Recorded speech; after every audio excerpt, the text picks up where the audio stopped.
Good evening and welcome to Prime Edition. It's really been an eventful day regarding what has been happening in the corridors of justice regarding the impeachment of Deputy President Gachagua. We have details lined up for you, but of course you can see an empty seat next to me. It's an indication we have a new member of the Prime Edition. Ladies and gentlemen, let me bring in my new partner in the course of halfway past 2024, Doreen Arange joins us on set. Doreen, you're very much welcome. You can start walking towards my end for the viewers to see you. And of course, every Wednesday on Prime Edition is what we will be doing with Doreen Arange. You're very much welcome. Thank you very much, JJ. Karibu sana. How that you was doing? Good. And you? I'm well. That was a warm welcome. Karibu sana. Asante sana. All right. Indeed, and beginning this Wednesday and every other Wednesday, I'll be joining you and the rest of the entire Wednesday Prime Edition team. It is such an honor. And what an eventful time you coming on air, of course, regarding what is happening across the country. And indeed, even the proposal to extend the term limit of the president, members of parliament, senators, governors, and members of a county assembly. All this well packaged for you tonight. But first things first, here are tonight's highlights.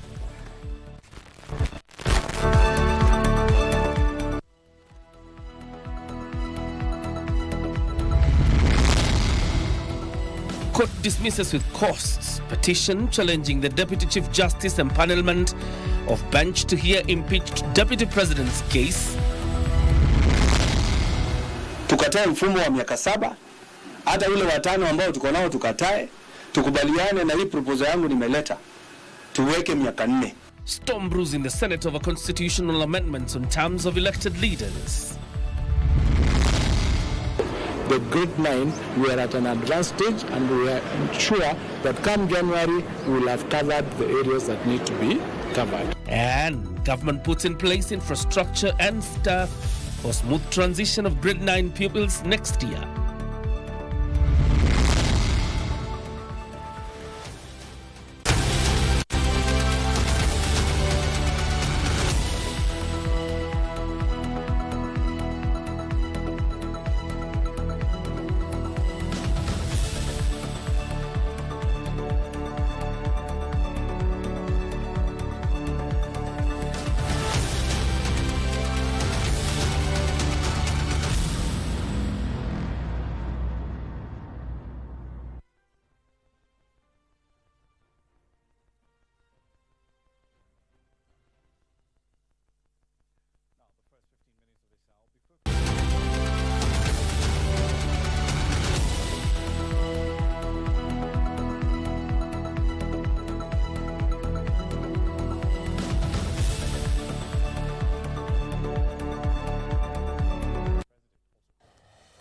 Many thanks for making time for us. I'm Doreen Arange. Lucy Maura is our sign language interpreter. And my name is John Jacob Kioria. As usual, you're very much welcome to the broadcast. The High Court has ruled that Deputy Chief Justice Philomena Mbetemwilu acted lawfully in impaneling a 3-judge bench to hear the case on the impeachment of Deputy President Gachagua. The 3-judge bench dismissed with costs the petition by Gachagua's lawyers, ruling that it lacked merit and that the DCJ can perform duties on behalf of the Chief Justice. The bench will rule tomorrow afternoon on a petition seeking its recusal on alleged grounds of bias. Ruth Mboy opens our broadcast.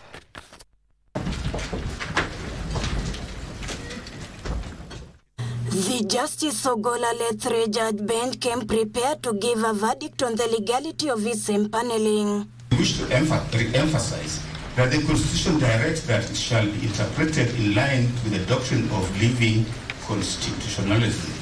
The doctrine holds that a constitution is a living document meant to evolve over time to reflect societal changes, contemporary realities, and shifting values. Gachagua's legal team, led by senior counsel Paul Muite, had argued that it was only the Chief Justice who could assign judges.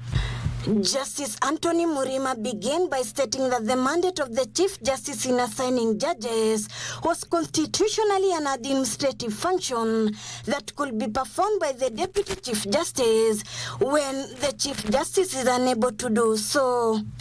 It is beyond peradventure that the Honorable DCJ can assign judges under Article 165, sub-article 4 of the Constitution, whenever he or she is discharging any of the constitutional functions on behalf of the Chief Justice.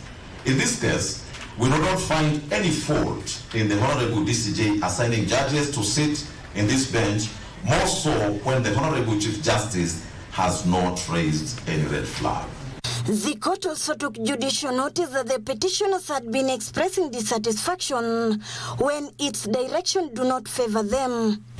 The court posed why the councils did not raise concern when, according to the case tracking system, the conservatory orders to the petitioners and the directions were both issued past working hours. However, when the court acts in an instance where it has been moved by any other party and likewise proceeds to deal with an application at hand, the applicants show their indignation. Muite had also sought to find out why the file from Kerugoya was expressly transported on Saturday to Nairobi for the DCJ to appoint them to hear the matter. The application dated 22nd of October 2024 is disallowed with cause in the cause. Leave to appeal is hereby granted. The state, represented by senior counsels Professor Githu Muigai and Tom Ojenda, concurred with the ruling, but Muite indicated they would appeal against it. That was filed before you, dated 18th October 2024, for discharge of the conservative notice. Whatever decision this court makes can be either way. We need to directions on the hearing of all the consolidated petitions. Some of the petitions about deal with issues or call directions of the law before the impeachment. I will certainly be seeking to persuade my client to appeal.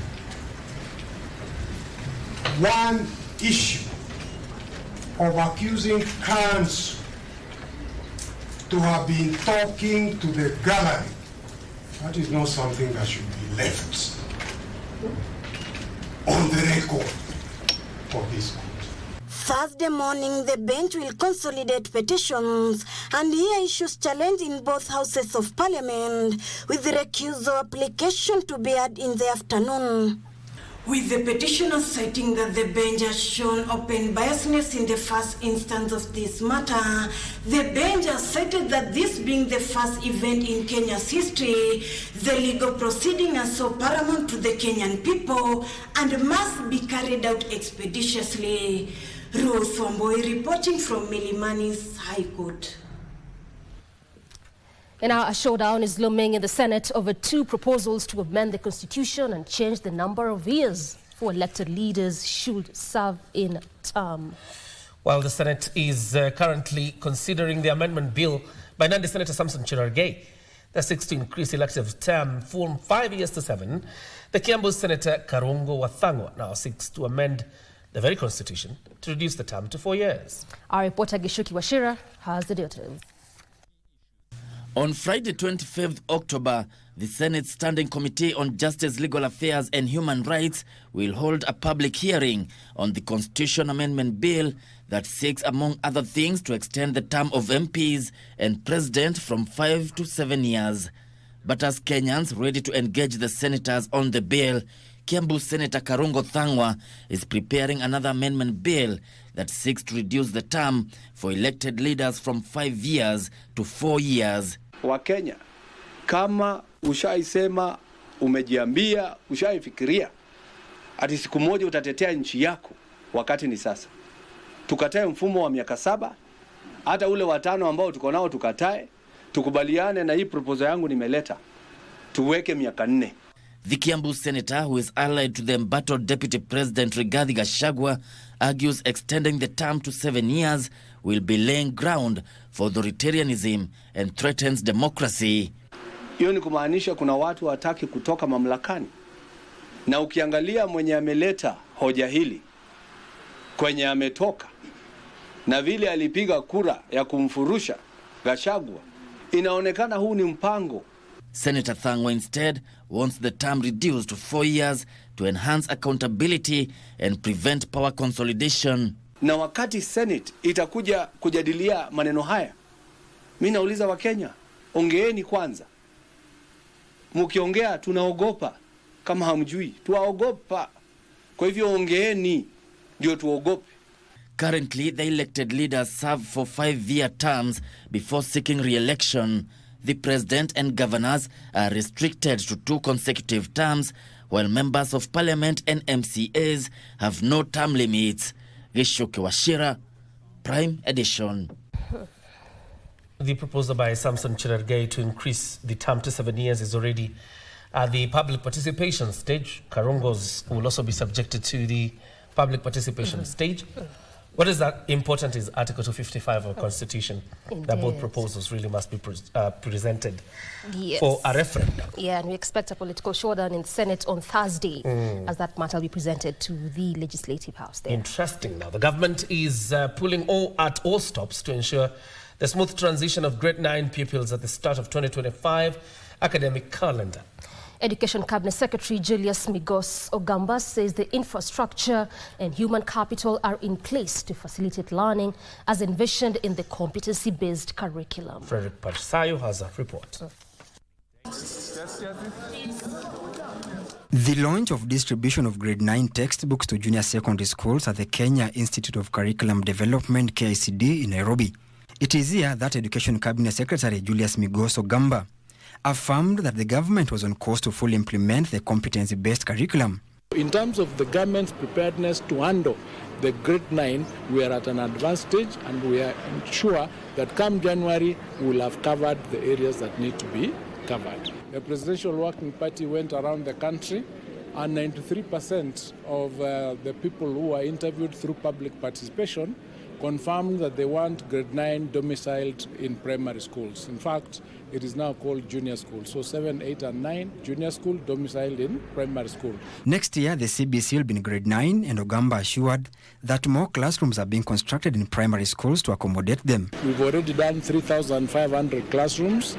The next lot, that is 7,500, is ongoing. We are in between, I think, 22% to 68% complete. The government, in collaboration with the Teacher Service Commission, has also trained and deployed more teachers. We've retooled and trained over 66,000 teachers who will be dealing with this particular section. That we give a ratio of 40 to 60, and in that particular blend, then we give that particular freedom to teachers to be able to socialize with a wider scope of content.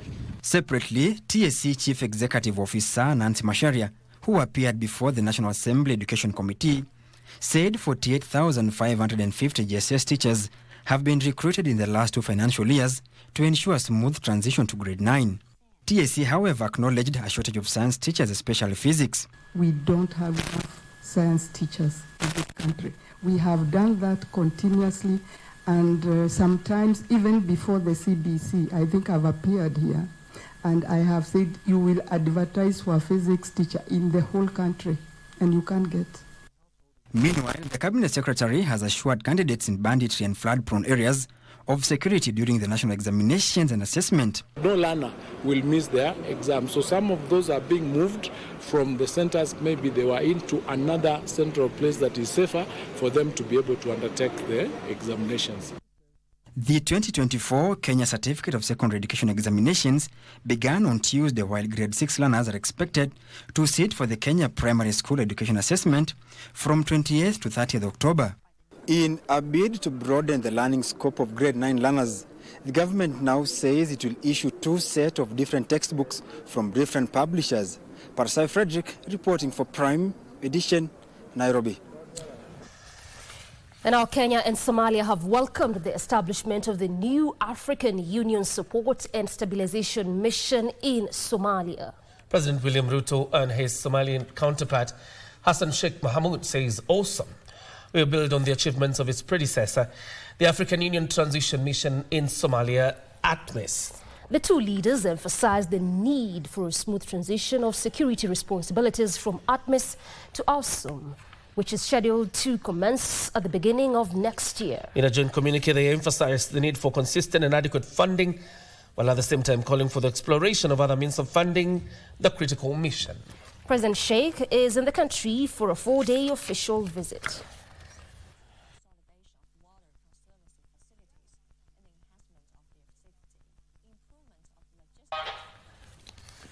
Time for us to take a fast breather on Prime Edition. We're coming back with more news and, of course, business and sports. Don't go too far.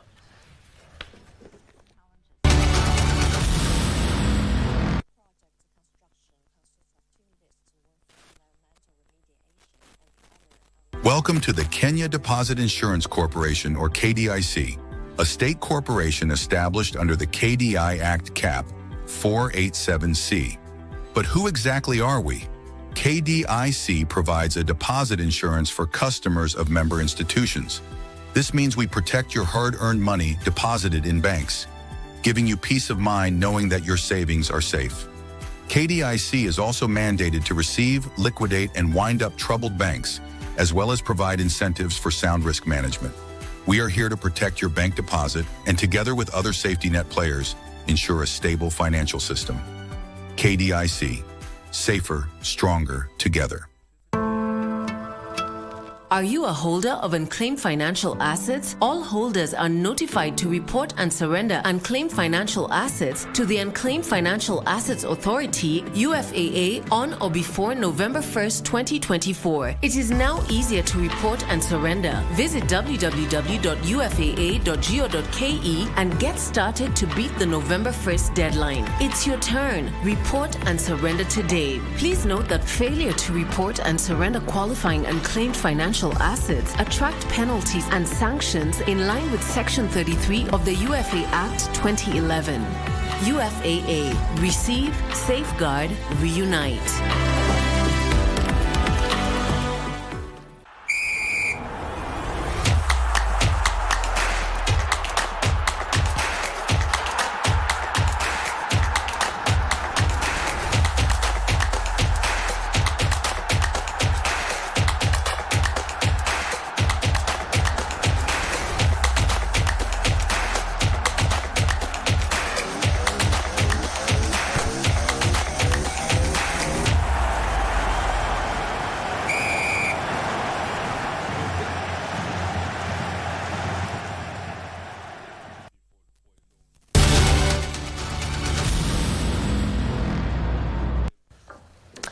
Welcome back. This is Prime Edition.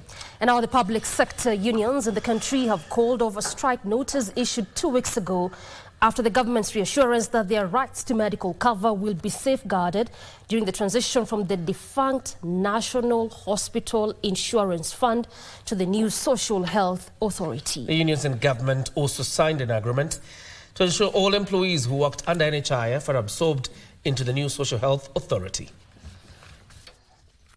After declaring an intended strike over the Social Health Authority rollout, it was all smiles at the Ministry of Public Service headquarters in Nairobi on Wednesday, as 10 public sector unions put pen to paper and effectively halting their planned strike. According to Union of Kenya Civil Servant Secretary General Tom Odege, the resolution signed today will ensure the provision of a comprehensive medical cover for all public servants following the expiry of the existing one in June this year. Employer, the government has responded to our concern. We are standing here to call off the threat and to call off the strike because whatever made us to give the notice has been sorted out. The unions and the government have further penned an agreement to safeguard the jobs of all civil servants who used to work under the defunct NHIF. The two parties agreed to constitute a special committee to examine the union's demand to revert the increased contributions to 2.75% of the workers' gross salary without any improved benefits. Speaking during the signing ceremony, Public Service Cabinet Secretary Justin Muturi lauded the trade unions for showing goodwill and ensuring seamless service delivery following the country's transition into a new health scheme. They say panaponia panajia. So it just shows goodwill on the side of everybody. And I think it's our intention, as the Honorable Tom Odege has said, on behalf of the unions. I also want to say on behalf of government, we mean what we say. So we want to assure you that the transition will continue and it will be seamless.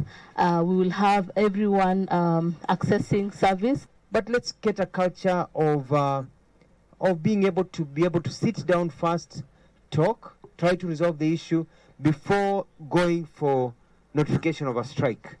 For Prime Edition, I'm Joseph Wahungu. Let's shift our attention to the war on graft and for senior Taita Taveta county officials accused of embezzling 4 million shillings from the county coffers between the 24th and 27th of November 2022 under the disguise of organizing an event to commemorate World War I were today released on bond by a Mombasa Law Court. The accused, namely Thomas Jumwa, the current economic advisor to the governor, Leveson Mugendi, former county secretary, and Leonard Langat, former chief officer, finance, and Christine Wakera, the former county chief officer, trade, appeared before Chief Magistrate Alex Ithuku, and they all denied the charges leveled against them by the Ethics and Anti-Corruption Commission.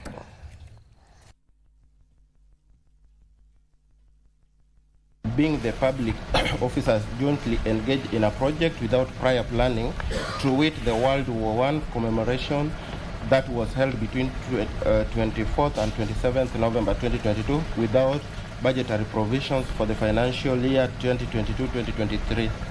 First accused person, Thomas. Second accused person. Third accused person. Fourth accused person. The total sums indicated in those counts come to just over Kenya shillings 4 million. As noted above, the constitutional right to bond has not been opposed. In my view, for the second to fourth accused persons, a bond of Kenya shillings 1 million with one surety of similar amount, and in the alternative, cash bail of Kenya shillings 200,000 will be reasonable. For the first accused person, it is my finding that the number of counts and the sums involved should be a factor in the consideration for what is reasonable. I therefore proceed to also grant him a bond in the sum of Kenya shillings 2 million with one surety of similar amount, or in the alternative, he will be allowed to pay cash bail Kenya shillings 500,000. To some health matters now, a section of doctors at Nairobi Hospital now claim that the hospital risks losing 2.4 billion shillings over what they term as supply of various products, including machinery, by fictitious suppliers. The doctors under the umbrella of the Kenya Hospital Association are also demanding the immediate halt of a planned process to renew the term of a current chief executive officer, which ended last year, claiming his appointment was shrouded in mystery. Wrangle splitting doctors affiliated to the Kenya Hospital Association and the management of the Nairobi Hospital deepened on Wednesday, with the doctors now calling for an overhaul of the hospital's supply chain, which they termed as dysfunctional. We don't want the hospital involved in any business that is not legal and that is not also ethical. According to the doctors, loopholes in the management have sunk the hospital into a 2.4 billion shillings debt, with some companies demanding a total of over 300 million shillings for questionable supply of drugs. While I'm speaking today, the debt to the supplier is somewhere in the tune of 2.2 billion shillings.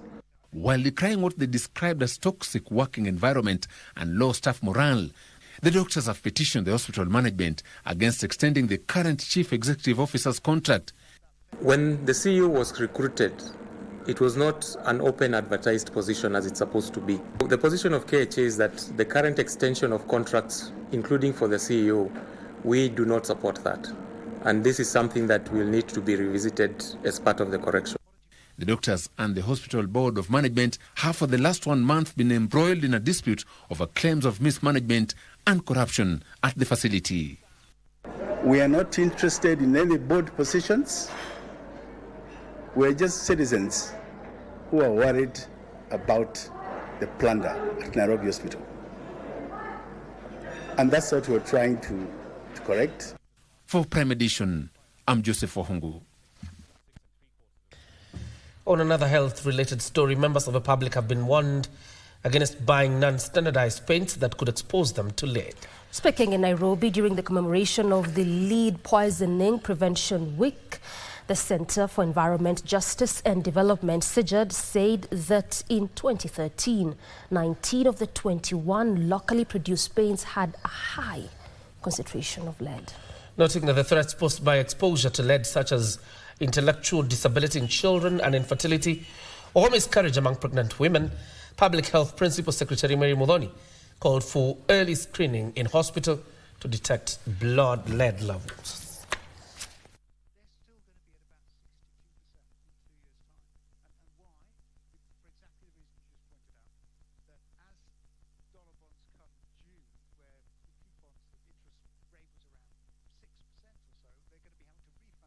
Kenya government, in response to these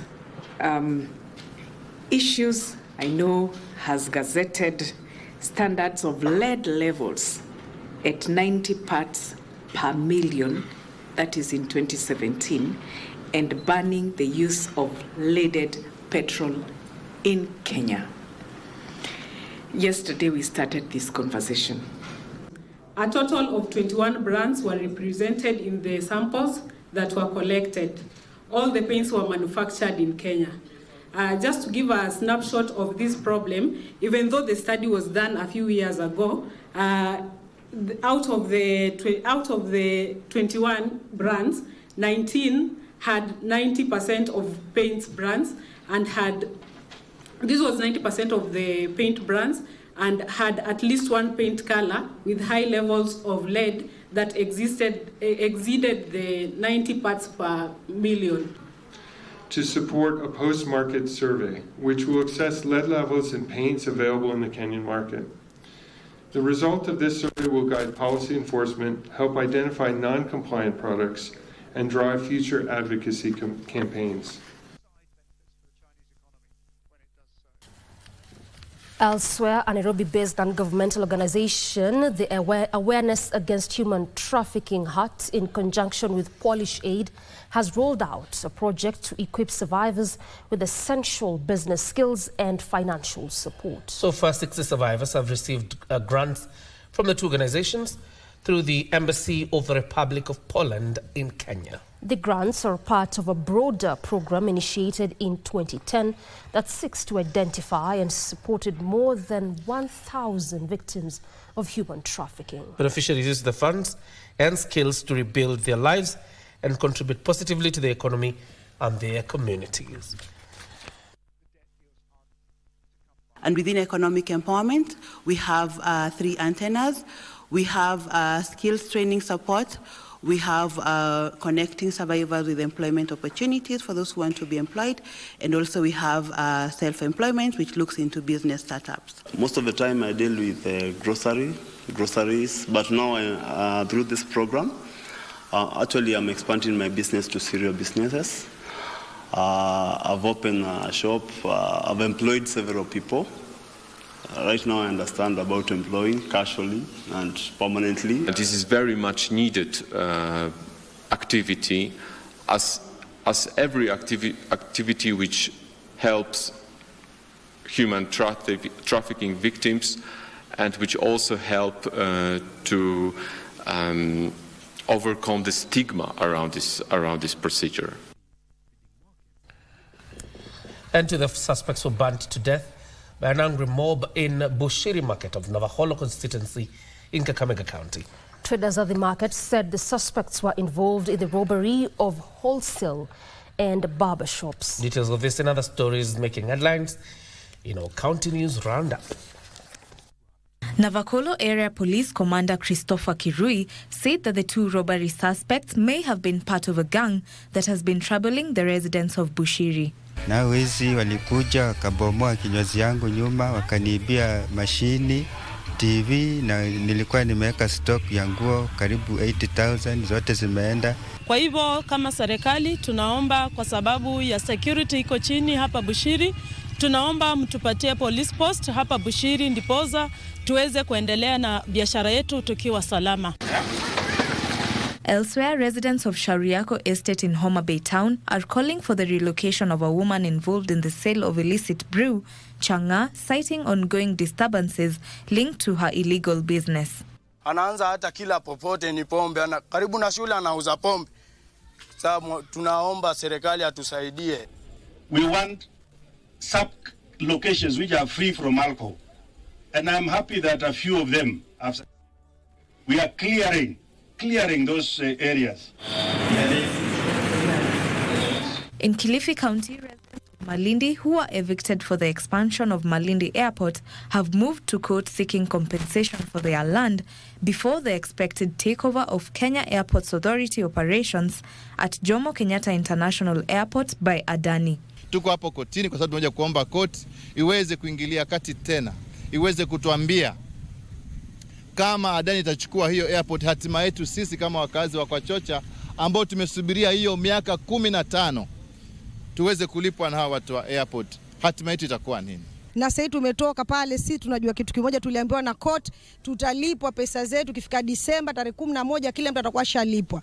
Kwa hivyo sisi tumesema ikifika tarehe Disemba tarehe 11 hatujalipwa pesa, tunarudi kwa mashamba yetu. Sina la kufanya tena hapo nilipo, hata ni mjani mwanangu ameniwacha, sina mwingine wa kunitetea. Ninataka hizo pesa zangu nipate mahali kwa kukaa. The leadership wrangles which have besieged Mwingi Kenya National Union of Teachers branch for more than a year now have escalated, with the executive secretary who was elected last year forcefully occupying the NAT office. Currently we have 3 years without a GM in this branch. And because they are aware that whenever they call the AGM, the teachers will bring me back, they are scared of that. They're saying they can't come to me. This issue, teachers will deliberate whether they come or not. We are going to organize for an AGM. Meanwhile, the national chairman of the Amani Kwa Wote Association of Kenya and the Mount Kenya Council of Elders, Paul Julius Kariuki, has called for peace, unity and spiritual reflection in response to the current political situation. Tafadhali muhubiri amani. Kila mtu apende mwenzake, muhubiri amani, muombee Kenya, muombee viongozi na muombee Kenya yetu. Kwa maana hakuna Kenya ingine tuko nayo.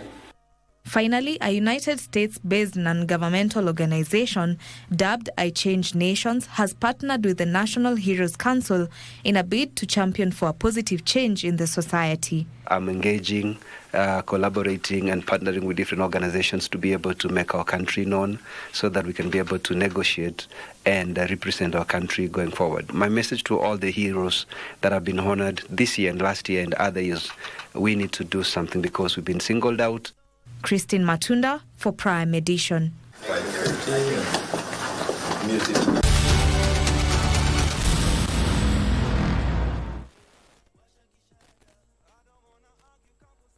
Hapa ni Butterfly Care Center. Na watoto hawa wanahitaji proper improvement kwa dormitories, classroom, kitchen, vyoo, mahali pa kuogea na mahali pa kuchezea. Pamoja tuna nguvu, na ndio maana *570# option 4 kuna Probox na 1 million Kenyan shillings. Inamaanisha kila stick ambao unacheza nayo ili kushinda Probox au 1 million, part of it inatengwa ili kuimarisha maisha ya watoto wa Butterfly Care Center. Iko na ni mpya na inakufaa na ni *570# option ya 4. Pamoja tuchezi tu, tunasaidia na tunashinda.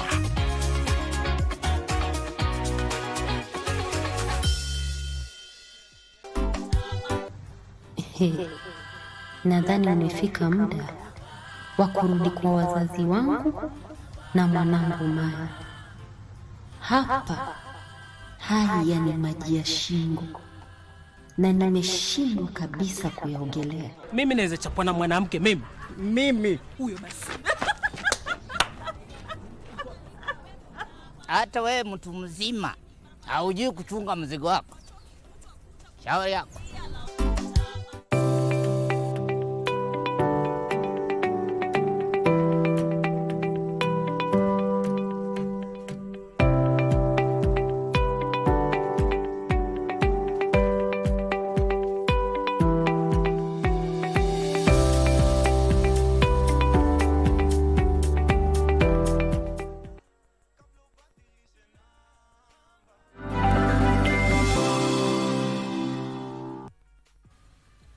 Good evening. Thank you for keeping it Prime Edition time for business news. My name is Betty Kiptum.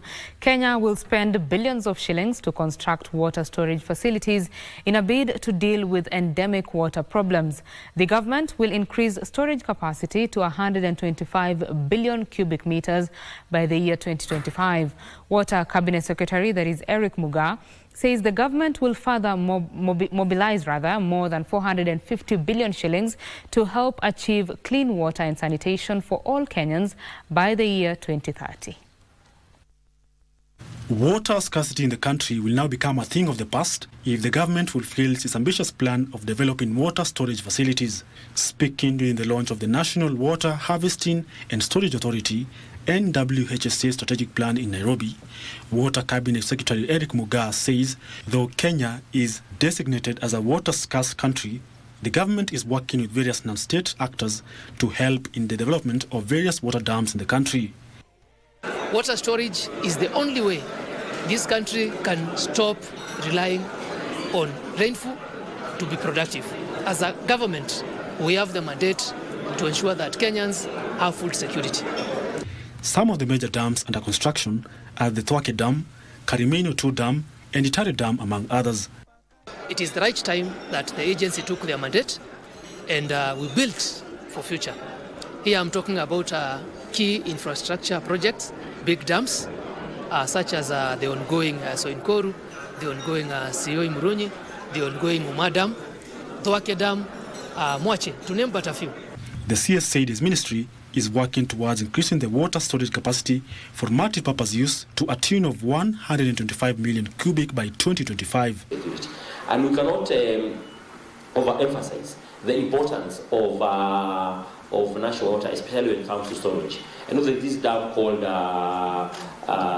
Soinkoru, which had a few challenges of finance, but now we're trying to look for alternative funding perspective.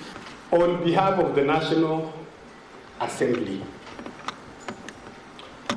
I want to commit myself that we are going to provide the legal, the policy, and the legislative framework, together with the financial support, the resources to support the institution. He revealed that Kenya is behind in water storage capacity per capita, saying the current 507 meter cubic is too little. Our water storage capacity per capita is around 5 or 7 meter cubic per capita. That is not adequate. Countries, better developed countries, have storages of 2,000, 3,000 per capita. And therefore, as a country, we have really lagged behind. And that's why this strategic plan is a gear towards actualization of this. He lauded the government for releasing 600 billion shillings to help the Ministry of Water and Sanitation realize its mandate of water storage. Now, an invasion of migratory pests is threatening the fruit subsector in Kenya and the common market for eastern and southern market, that is COMESA. COMESA Secretary General Chileshe Kapwepwe says there is need for heightened cross-border pest surveillance to control the pests.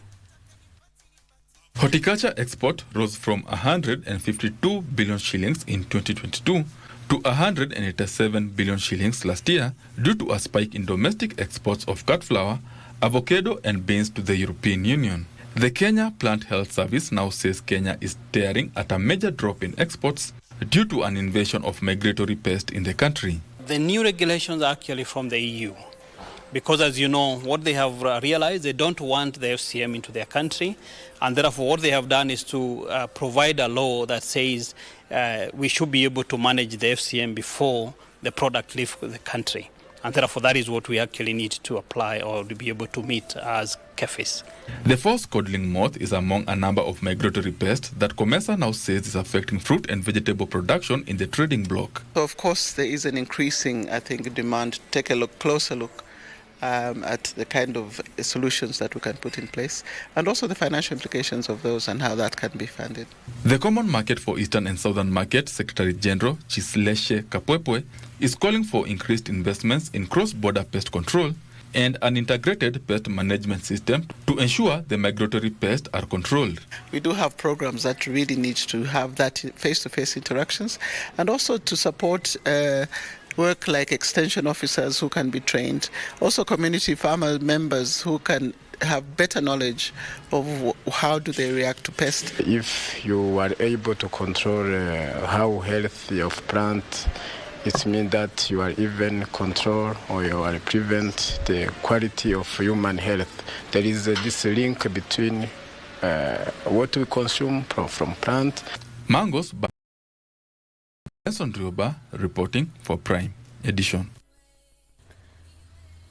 To aviation matters now, Malindi International Airport is likely to receive a major facelift if a proposal by an Italian investor sails through. Under the deal with Kenya Airports Authority, the investor will pump in 5.7 billion shillings in expanding the facility to allow international flights to operate from the airport. The expansion of Malindi International Airport has faced major delays due to land compensation process and lack of funds. Though the airport has undergone major facelifts in the past, the runway and apron facilities are not big enough to allow large commercial aircraft to land at the facility. Malindi Airport, for example, you can land only a 90-seater aircraft. The problem we have had with tourists, and most of our tourists in Kilifi come from Italy. The disadvantage you have to reach Kilifi from Italy sometimes takes you up to 24 hours. You either have to go via Addis or go via Amsterdam to come to Kilifi. The airport and key road networks is crucial to Kenya's tourism sector, which recorded a revenue growth of 142.5 billion shillings in the first half of 2024. Kilifi County has a 265-kilometer beach line. I think if miners where already hotels and private houses are developed, we are talking of another 100-plus virgin beach, which is still not exploited on having hotels or even private houses.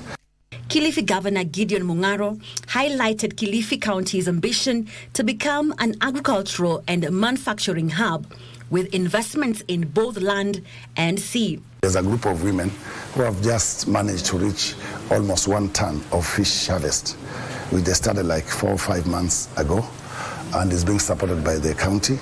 We met investors from the US on prawn farming, which can bring many women groups and youth to do also that. We have also started, since I came to office, giving subsidy seeds.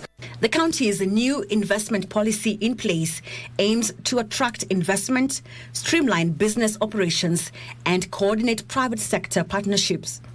Tell investors the policies you have put around, the programs you have put around to make investment opportunities in Kilifi easier for investors. The Kilifi Investment Conference, slated for December, will also seek investment in health, mining, solar energy, and smart water infrastructure system. Wairi Mujenga for Prime Edition. Now, electric buses are becoming a frequent sight on Kenyan roads, with various transport companies making the green switch. In Nairobi, various companies like Metro Trans and City Hopper are leading the revolution. E-mobility company Basigo says traditional diesel minibuses currently dominate public transport, and demand for electric buses is growing faster due to environmental and economic factors. The recent influx of investment into electric bus technology is a promising sign for Kenya's transportation sector, as the country seeks to reduce its carbon footprint and improve air quality. Electric buses are fast becoming the go-to solution for investors seeking to maximize their returns. Kenya is planning to phase out fossil fuels buses by the year 2047, with the country developing various policies to help in the electric shift.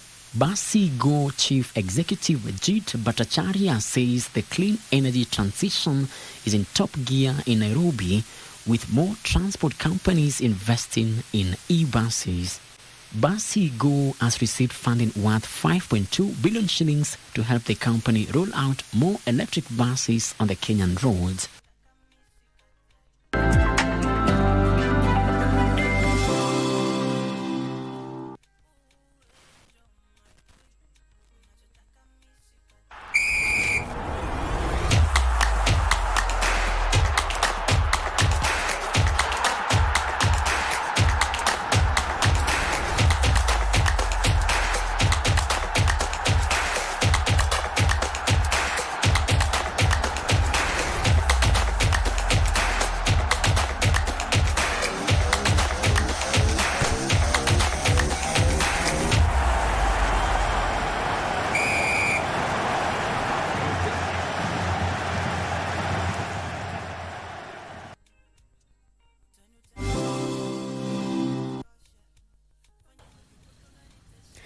Welcome back. Now, men continue to dominate the job market in the blue economy sector, accounting for almost 60% of all jobs generated by the industry. Stakeholders are calling for a targeted approach to help raise the number of women in the sector.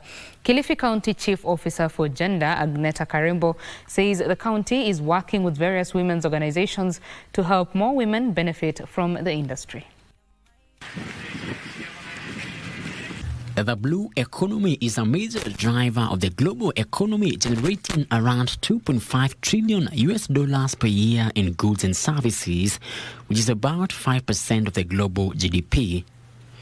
As more countries move to tap resources in seas, rivers, oceans, lakes and dams, the contribution of the sector to the global economy is expected to grow. The focus is slowly turning to gender mainstreaming as men continue to dominate key sectors of the blue economy. Globally, 6 out of 10 jobs in the blue economy are held by men. Kilifi County Chief Officer for Gender, Taita Taveta, says the devolved unit is working with various women-based organizations to help more women join the sector. Na kuna issues kama za sex for fish, wale wamama ambao pia wanataka kuuza basi samaki, wanunue samaki waende wauze, pia nao unapata wanakuwa violated, wanaambiwa mpaka ulale na mimi ndio nikupatie samaki, kama hutajuana na mimi vizuri, hutapata hivi na hivi. So kuna challenges, a lot of gender based violence happening in the blue economy sector. So far, 28 women groups from Migratory, Malindi and Kilifi North sub-counties have benefited from a training program aimed at empowering the women to exploit opportunities in the blue economy. The county, in conjunction with the grassroots organizations operating together in sisterhood, has embarked on training coastal women on sustainable exploitation of blue economy resources along the county's coastline. Tunafanya kitu inaitwa Blue Business Incubation Program, ambayo kwa saa hizi tunaendelea kuwapitishia kwa mafunzo kidogo, alafu wale ambao wana ubora zaidi tutawapeleka kwa ile inaitwa academy waweze kusoma mambo ya kibiashara, kuweza kujiendeleza. The training seeks to enhance the physical and socio-economical resilience of women, men and young people living in coastal communities.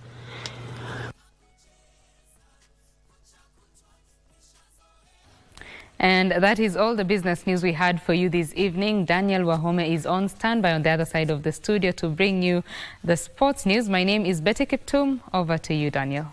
Thank you very much, Betty, and welcome to Prime Edition Sports. And we start with news where the Harambee Starlets lost by a solitary goal to Chinese Taipei in their opening match of the Pink Ladies Cup tournament at the Emirant Stadium in Antalya, Turkey.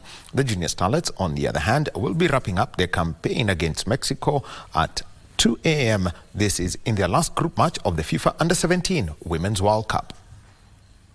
Harambee Starlets conceded in the 18th minute, and despite intensifying their efforts as the match wore on, they failed to find an equalizer against a sturdy Taipei. Starlets will now switch their focus to their second encounter against Russia on Saturday before winding up their campaign against Philippines. Head coach Beldino Demba is in the championship to prepare for their forthcoming international matches. Elsewhere, Junior Starlets head coach Mildred Cheche will miss the services of defender Lorraine Lavonga and midfielders Diana Nyango and Rebecca Odato during their final Group C match against Mexico in the ongoing FIFA Women's World Cup in Dominican Republic. Wachezaji wawili hawasikii vizuri, Lorraine na Diana watakuwa kwa kikosi kesho. But the rest of the squad wako sawa, watajituma kuingia in place of the two. Pia sisi tutaweza kutumia strength zetu kwa hiyo mechi kwa sababu wachezaji wetu strength zao ni tofauti sana na wachezaji wa huko, so ni kujaribu ku maximize actions zetu especially in front of goal kwa sababu hatujaweza kupata hata bao moja, but sasa tukienda kwa mechi ya kesho tuko keen sana at least tuweze kupata bao moja. Lorraine and Diana are nursing injuries while Rebecca Odato is suspended after accumulating 2 yellow cards. Kenya, who are already eliminated, will be targeting to wind up a campaign on a high after losing its opening 2 matches to England and North Korea. Kesho tajitolea yangu yote at least tutoke na point 3 tupeleke Kenya. Hatuwezi toka hivyo bure. And Kenya will at least be assured of a silver or gold medal at the ongoing Africa Boxing Championships in Kinshasa in the Democratic Republic of Congo after Clinton Mashari qualified for the finals of the heavyweight division. Mashari silenced the big-talking Angolan Jodilson Luvo in their semi-final bout when he overpowered him with his Cuban-style boxing to qualify for the finals. He will now be going for nothing short of gold to make amends for the previous edition where Kenya only came back home with bronze medals. His compatriots, featherweight Shafi Bakari, light heavyweight Robert Okaka, light welterweight Alois Achieng and Captain Boniface Mogunde are expected to follow suit this evening from their respective semi-final bouts.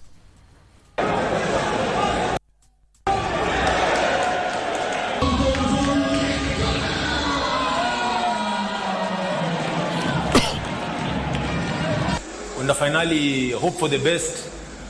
Itakuwa rahisi against the Moroccans, but all in all tunajaribu sana. Najua kitu poa itatokea inshallah.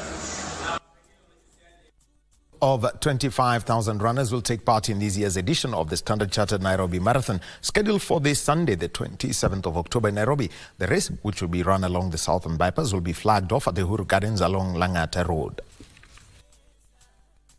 204 elite runners will participate in the full marathon and the half marathon, with the rest of the participants spread across the other 4 categories, which include the 21-kilometer wheelchair race, the 10-kilometer and 5-kilometer fun races, respectively. We've increased our kitty to 12.9 million.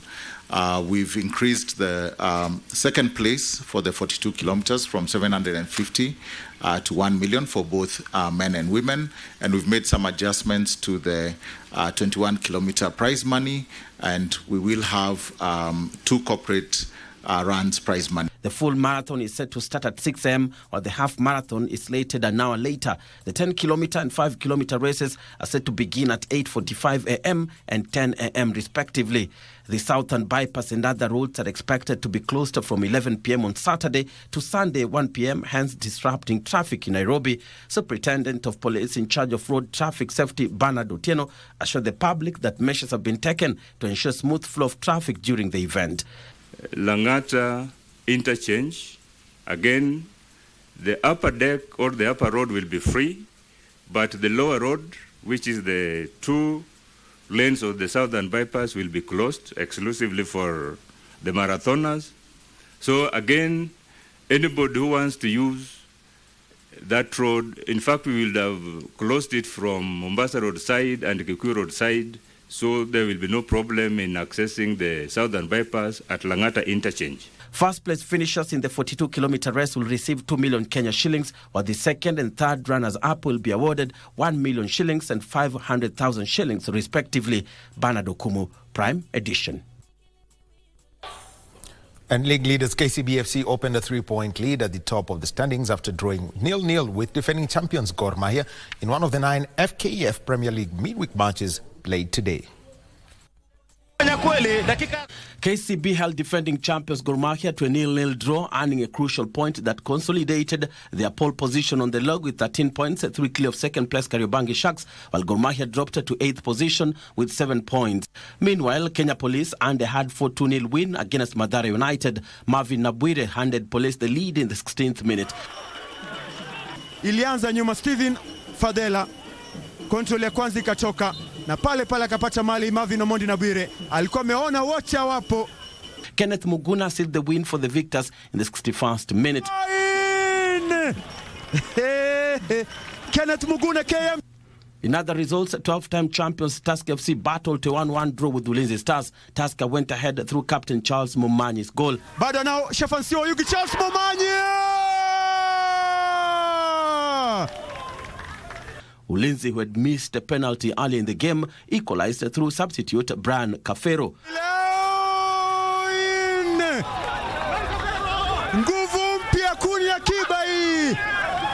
In other matches, FC Leopards lost their first match in 3 games after going down by 1-0 to Murang'a Seal, while Kakamega Homeboys earned their first win of the season after beating Nairobi City Stars 2-0.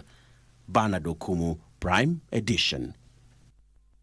The International Olympic Committee President Thomas Bach is expected in Kenya tomorrow morning for a 3-day visit as part of his Africa tour. He has already been to Dakar in Senegal, who are hosting the 2026 Youth Olympic Games, before he touched down in South Africa in Lesotho, accompanied by other senior directors.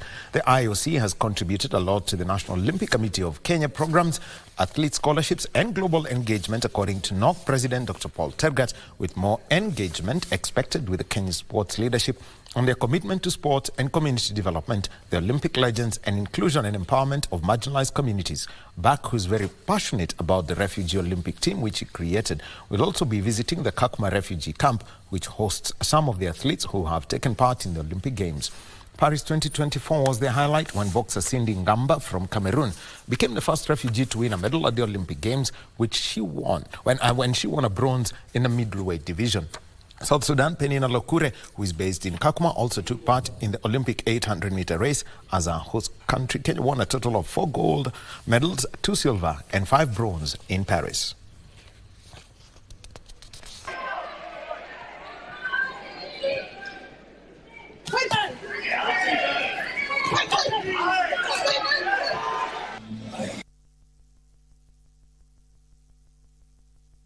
Represents the refugee Olympic team. And the UEFA Champions League defending champions Real Madrid came from 2 goals down to beat Borussia Dortmund 5-2 in a repeat of last year's final, thanks to Vinicius Jr., who scored a hat-trick at the Santiago Bernabeu. Arsenal meanwhile beat Shakhtar Donetsk 1-0 in another UEFA Champions League match played at the Emirates after they were gifted an own goal by keeper Dimitro Riznik in the 29th minute. In other matches, AC Milan beat Club Brugge by 3-1. PSG drew 1-1 with PSV as Juventus lost at home to Stuttgart by a solitary goal. So another sport for tonight, more coming your way tomorrow, including that press briefing that IOC President Thomas Bach will have tomorrow morning as he makes a 3-day tour of Kenya. My name is Daniel Wahome. Have a good evening.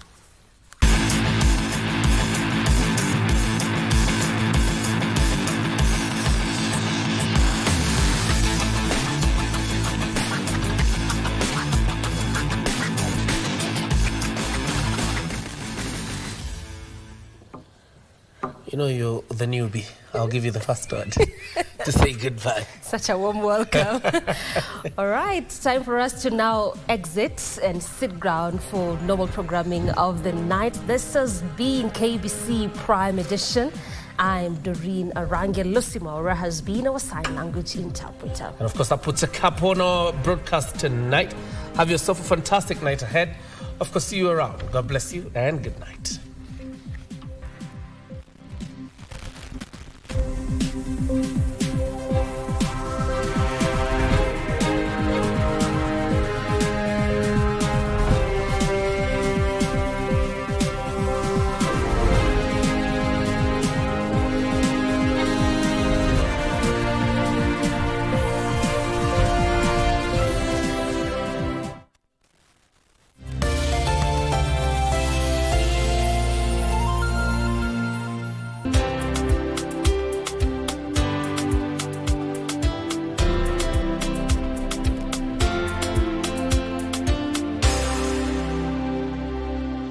Say bye-bye to FOMO, the fear of missing out, by downloading the